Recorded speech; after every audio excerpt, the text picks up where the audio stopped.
Hi hello, പത്തരമാറ്റിന്റെ എല്ലാ പ്രിയപ്പെട്ട പ്രേക്ഷകർക്കും മെട്രോ സ്റ്റാറിലേക്ക് സ്വാഗതം. അങ്ങനെ പത്തരമാറ്റില് ഇപ്പോൾ നന്ദു പുറത്തിറങ്ങിയിരിക്കുകയാണ്. നന്ദു തെറ്റ് ചെയ്തിട്ടില്ല എന്നും നന്ദു ഈ കേസിൽ നിന്നും കുറ്റവിമുക്തയായിരിക്കുകയാണ്. നന്ദുവിന്റെ എസ്ഐ ടെസ്റ്റ് എഴുതാം, എല്ലാം ഓക്കെയാണ്, യാതൊരു പ്രശ്നവുമില്ല എന്ന് കോടതിക്ക് മനസ്സിലാവുകയും ചെയ്തു. നന്ദുവിനെ വെറുതെ വിടുകയും ചെയ്തു. എന്നാൽ നന്ദു പുറത്തിറങ്ങിയപ്പോൾ നന്ദു കേസിൽ നിന്നും മുക്തയായി എന്നും കേസ് വിജയിച്ചു എന്നൊക്കെ പറഞ്ഞപ്പോൾ ഒരുപാട് പേര് നന്ദുവിനെ സ്നേഹിക്കുന്ന നന്ദുവിന്റെ പുറത്തിറങ്ങിയ സന്തോഷ വാർത്ത അറിഞ്ഞപ്പോൾ നന്ദുവിനെ സ്നേഹിക്കുന്ന കുറച്ചുപേര് നല്ലതുപോലെ സന്തോഷിച്ചു. നന്ദു പുറത്തിറങ്ങണമെന്ന് തന്നെയാണ് അവർ ആഗ്രഹിച്ചിരുന്നത്. പക്ഷേ അനാമികയും ജാനകിയും ജലജയും അനാമികയുടെ വീട്ടുകാരും അങ്ങനെ കുറച്ച് നന്ദുവിനെ വെറുക്കുന്നവര് നന്ദു പുറത്തിറങ്ങിയതില് ഒട്ടും ഇഷ്ടപ്പെടാതെ അടുത്ത പ്രശ്നമുണ്ടാക്കാൻ വേണ്ടിയിട്ട് ശ്രമിക്കുവാണ്. എന്നാൽ അത് മാത്രമല്ല, ഇനി എന്തായാലും ഈ ഒരു പ്രശ്നത്തിൽ നിന്നും രക്ഷപ്പെട്ടു. പക്ഷെ അടുത്തിനിയിപ്പോൾ നന്ദുവിനെ കൊടുക്കാനായിട്ട് അടുത്തൊരു പ്ലാനും കൂടി അവര് നടപ്പിലാക്കാനായിട്ട് ശ്രമിക്കുകയാണ്. എന്തൊക്കെയാണ് ഇന്നത്തെ എപ്പിസോഡിൽ സംഭവിച്ചിട്ടുണ്ടാവുക എന്ന് നമുക്ക് നോക്കാം. അത് മാത്രമല്ല, ദേവയാനിയുടെ കള്ളങ്ങളും ഇന്ന് പൊളിയുവാണ്. എന്തൊക്കെ സംഭവിച്ചെന്ന് നമുക്ക് നോക്കാം. അതിനു മുൻപ് ആദ്യമായിട്ടാണ് ഈ ചാനൽ കാണുന്നതെങ്കിൽ തീർച്ചയായിട്ടും സബ്സ്ക്രൈബ് ചെയ്യുക. അപ്പോൾ ഞങ്ങളുടെ ഇന്ന് പുതിയ സീരിയൽ റിവ്യൂ വീഡിയോസ് എല്ലാം നിങ്ങൾക്ക് ലഭിക്കുന്നതായിരിക്കും. അങ്ങനെ പ്രതീക്ഷിക്കാത്ത ഒരുപാട് ട്വിസ്റ്റുകളാണ് ഇന്നത്തെ എപ്പിസോഡിൽ സംഭവിച്ചിരിക്കുന്നത്. അങ്ങനെ ഒടുവിൽ നന്ദു കേസിൽ നിന്നും രക്ഷപ്പെട്ട സന്തോഷ വാർത്ത അറിഞ്ഞപ്പോൾ എല്ലാവർക്കും ഭയങ്കര സന്തോഷമായിരുന്നു. നന്ദു ഓരോ കാര്യങ്ങൾ പറയുന്നുണ്ട്. ഇതിൻ്റെ ഇടയിലും ഗോവിന്ദൻ പറയുവാണ്, ഒരു കാര്യം ഇപ്പം നയന പറഞ്ഞു, ഞാൻ എന്തായാലും ആദർശേട്ടനെ വിളിച്ച് കാര്യങ്ങൾ പറയട്ടെ, ഇല്ലെങ്കിൽ ആദർശേട്ടന് സങ്കടമാവും. ആ സമയത്താണ് ഒരു കാര്യം ആ ഒരു വിഷു ടൈമിൽ നിങ്ങൾ എല്ലാവരും കൂടി ഭാര്യയും ഭർത്താവും ഒരുമിച്ച്, രണ്ടുപേരുടെയും ഭാര്യയും ഭർത്താക്കന്മാർ ഒരുമിച്ച് ഇങ്ങോട്ടേക്ക് വാ, നമുക്ക് എല്ലാവർക്കും കൂടി ഒരുമിച്ച് കൂടാം, സന്തോഷത്തോടു കൂടി സദ്യയൊക്കെ കഴിക്കാം, വിഷു ആഘോഷിക്കാം എന്നൊക്കെ പറഞ്ഞു. ആ സമയത്തും അബി ഒരിക്കലും തൻ്റെ കൂടെ ജീവിതത്തിലോട്ട് തിരിച്ചു വരത്തില്ല എന്നും അബിക്ക് എപ്പോഴും എന്തെങ്കിലും നേട്ടങ്ങൾ ഉണ്ടാകുന്ന കാര്യങ്ങളുണ്ടെങ്കിൽ മാത്രമേ അവൻ എപ്പോഴും കൂടെ നിൽക്കത്തുള്ളൂ, ഇല്ല എന്നുണ്ടെങ്കിൽ അവൻ ഒരിടത്തേക്കും വരത്തില്ല എന്ന് പറഞ്ഞു. എങ്ങനെയെങ്കിലും അബിയുടെ ആ ഒരു സ്വഭാവം മാറ്റാനായിട്ടുള്ള ശ്രമത്തിലാണ് നന്ദുവും കുടുംബവും ഒക്കെ. ഈ സമയത്ത് അനന്തപുരിയിൽ വളരെ വലിയ ചർച്ചകൾ നടന്നുകൊണ്ടിരിക്കുകയാണ്. എന്തായാലും നന്ദു അകത്ത് പോയി കാണും, നന്ദു പോലീസ് സ്റ്റേഷനിൽ പോയി കാണും, നന്ദു അകത്തായി കാണും, ഇനി പേടിക്കേണ്ട ആവശ്യമില്ല എന്നൊക്കെ പറഞ്ഞ് സന്തോഷത്തോടെ ഇരിക്കുമ്പോൾ അതേ സന്തോഷമായിരുന്നു അനാമികയ്ക്കും രേവതിക്കും. നന്ദുവിനെ ജയിലിൽ കൊണ്ടുപോയി കാണും, ഇനിയിപ്പോൾ നന്ദു രക്ഷപ്പെടത്തില്ല, എനിക്കിനിയിപ്പോൾ ഭയങ്കര സന്തോഷമാണ്, ഇനി എന്ത് ചെയ്യാൻ എന്നൊക്കെ പറഞ്ഞുകൊണ്ട് അവർ പ്രതീക്ഷിച്ച കാര്യങ്ങൾ നടന്നു എന്ന് വിചാരിച്ച് തൻ്റെ അച്ഛൻ്റെ വരവിനായിട്ട് വെയിറ്റ് ചെയ്തിരിക്കുമ്പോൾ അച്ഛനൊരു ദുഃഖവാർത്തയും കൊണ്ടാണ് വരുന്നത് എന്ന് പാവം അനാമിക മനസ്സിലാക്കിയിരുന്നില്ല.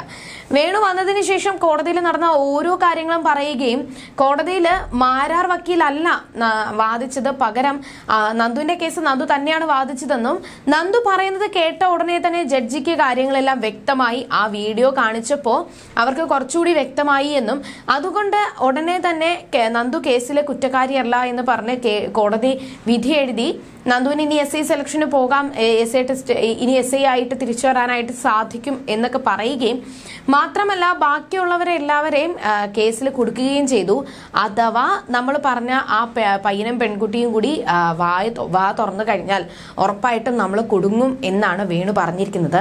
ഇതിൻ്റെ ഇടയിൽ ഒരു സന്തോഷ വാർത്ത എന്ന് പറയുമ്പോൾ നന്ദുവിന് ഈ ക്യാമ്പ് അറ്റൻഡ് ചെയ്യാനായിട്ട് പറ്റിയില്ല. ഇനി അടുത്ത SI ടെസ്റ്റിന് വേണ്ടിയിട്ടുള്ള SI സെലക്ഷന് വേണ്ടിയിട്ടുള്ള ക്യാമ്പായിരിക്കും അറ്റൻഡ് ചെയ്യാനായിട്ട് വരിക. അത് കുറച്ച് നാൾ പിടിക്കും, അത് കുറച്ച് ഗ്യാപ്പ് ഉണ്ടാകും എന്ന് പറയുമ്പോഴും അങ്ങനെയാണെങ്കിൽ ആ ഒരു കാലയളവിൽ നന്ദുവിനെ വീണ്ടും കൊടുക്കാനായിട്ടുള്ള ശ്രമങ്ങൾ നടത്താനായിട്ട് ഒരുങ്ങുകയാണ് അനാമിക. അപ്പോൾ അനാമികയെ പോലെ തന്നെ ജാനകിയും ജലജയും നന്ദു പോലീസ് സ്റ്റേഷനിൽ നന്ദു കുടുങ്ങിക്കാണും, ജയിലിലോട്ട് പോയി കാണും എന്ന് സന്തോഷത്തോടെ സംസാരിക്കുമ്പോഴും ദേവയാനിയുടെ മനസ്സിൽ ഒരു ആപത്തും വരാൻ പാടില്ല. ജലജയും ജാനകിയും നന്ദു ജയിലിലോട്ട് പോകാനായിട്ട് ഒരുപാട് വഴിപാടൊക്കെ നേർന്നിട്ടുണ്ട്. എന്നാൽ നന്ദു എങ്ങനെയെങ്കിലും കേസിൽ നിന്നും രക്ഷപ്പെട്ട് പുറത്തു വരാനായിട്ട് ദേവയാനിയും കുറേ നേർച്ചയും വഴിപാടും ഒക്കെ നേർന്നിട്ടുണ്ടായിരുന്നു. അങ്ങനെ അവർ രണ്ടുപേരും കൂടി എന്ത് സംഭവിച്ചു എന്ന് അറിയാനായിട്ട് വെയിറ്റ് ചെയ്തിരിക്കുന്ന സമയത്തായിരുന്നു നവ്യയുടെയും നയനയുടെയും വരവ്.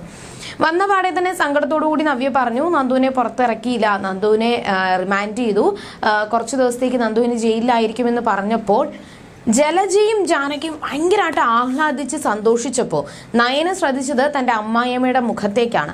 ദേവയാനി പെട്ടെന്ന് ആ ഒരു വാർത്ത കേട്ടപ്പോൾ തന്നെ നല്ല ഡള്ളായിപ്പോയി, നല്ല സങ്കടത്തിലായിപ്പോയി. ഇത്രയും ശ്രമിച്ചിട്ടും രക്ഷപ്പെടാനായിട്ട് സാധിച്ചില്ലല്ലോ എന്നുള്ളൊരു സങ്കടമായിരുന്നു ദേവയാനിക്ക്. അപ്പം ജലജയും ജാനകിയും ആ സമയത്ത് തന്നെ നന്ദുവിനെയും കുടുംബത്തെയും കുറ്റം പറയാനായിട്ട് ശ്രമിച്ചു. അപ്പോഴാണ് നയന ആ ഒരു വീഡിയോ കാണിച്ചു കൊടുത്തത്. CCTV ദൃശ്യങ്ങൾ കാണിച്ചു കൊടുക്കുകയും ഈ CCTV ദൃശ്യങ്ങൾ കണ്ടോടനെ തന്നെ നന്ദു കുറ്റക്കാരിയല്ല, നിരപരാധിയാണ് എന്ന് കോടതിക്ക് ബോധ്യമായി.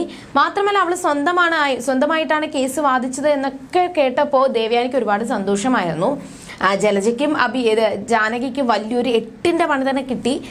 ദേവയാനിക്ക് ഭയങ്കര സന്തോഷം തോന്നി. ഇനി അമ്പലത്തിൽ പോയിട്ട് താൻ പറഞ്ഞ വഴിപാടുകളെല്ലാം കഴിപ്പിക്കാനായിട്ടാണ് ദേവയാനിയുടെ തീരുമാനം. എന്തായാലും ആദർശിനെ വിളിച്ചും നയന സന്തോഷം പങ്കുവെച്ചു. നേരെ ഓഫീസിലോട്ട് വരികയാണെന്നും കൂടി പറഞ്ഞു. അപ്പോൾ ദേവയാനി പോകാനായിട്ട് റെഡിയായപ്പോൾ നയന ചോദിച്ചു, അമ്മ അങ്ങോട്ടാണെന്നുണ്ടെങ്കിൽ ഞാനും കൂടി വന്നോട്ടെ, എന്നെ ഓഫീസിൽ ഒന്ന് ഇറക്കാമോ എന്ന് ചോദിച്ചു. ശരി വാ എന്ന് പറഞ്ഞുകൊണ്ട് നയനയും കൊണ്ടാണ് ദേവയാനി പോകുന്നത്. പോകുന്ന വഴിക്ക് ഓരോ കാര്യങ്ങളും ദേവയാനിയുടെ മനസ്സിലുള്ള കാര്യങ്ങൾ എന്താണെന്ന് മനസ്സിലാക്കാനായിട്ട് കുത്തി നയന ചോദിച്ചുവെങ്കിലും ഒരു കാര്യം പോലും കണ്ടുപിടിക്കാനായിട്ട് അല്ലെങ്കിൽ സത്യം എന്താണെന്ന് മനസ്സിലാക്കാനായിട്ട് നയനയ്ക്ക് സാധിച്ചിരുന്നില്ല. ശേഷം നയനെ ഓഫീസിൽ ഇറക്കിയിട്ട് ദേവയാനി പെട്ടെന്ന് തന്നെ കാർ എടുത്തുകൊണ്ട് പോയി. ദേവയാനിയുടെ പിന്നാലെ നയനയും ഒരു ഓട്ടോയിൽ ഫോളോ ചെയ്യുന്നുണ്ടായിരുന്നു. ദേവയാനി ആരെയാണ് കാണുന്നത് അല്ലെങ്കിൽ എന്താണ് സംഭവിക്കാൻ പോകുന്നത് എന്ന് അറിയാൻ വേണ്ടിയിട്ട്. പക്ഷേ ആ ഒരു കൂടിക്കാഴ്ച നയനെ വല്ലാതെ അങ്ങ് ഞെട്ടിച്ചു കളഞ്ഞു. ദേവയാനി കണ്ടത് വേറെ ആരെയല്ല, മാരാർ വക്കീലിനെ ആയിരുന്നു. മാരാർ വക്കീലിനെ കണ്ടതിന് ശേഷം ദേവയാനി സന്തോഷത്തോടെ സംസാരിക്കുന്നത് കണ്ടപ്പോൾ നയനയ്ക്കൊരു സംശയം തോന്നി. ഇത് നന്ദുവിനെ രക്ഷപ്പെടുത്താനായിട്ട് നോക്കിയ വക്കീലല്ലേ? ഇപ്പോൾ വക്കീലും അമ്മയും തമ്മിൽ എന്താണ് ബന്ധം? അമ്മയാണോ ഇനി വക്കീലിനെ ഏർപ്പാടാക്കിയതെന്നുള്ള ഒരു സംശയം നയനയുടെ മനസ്സിൽ തുടങ്ങി.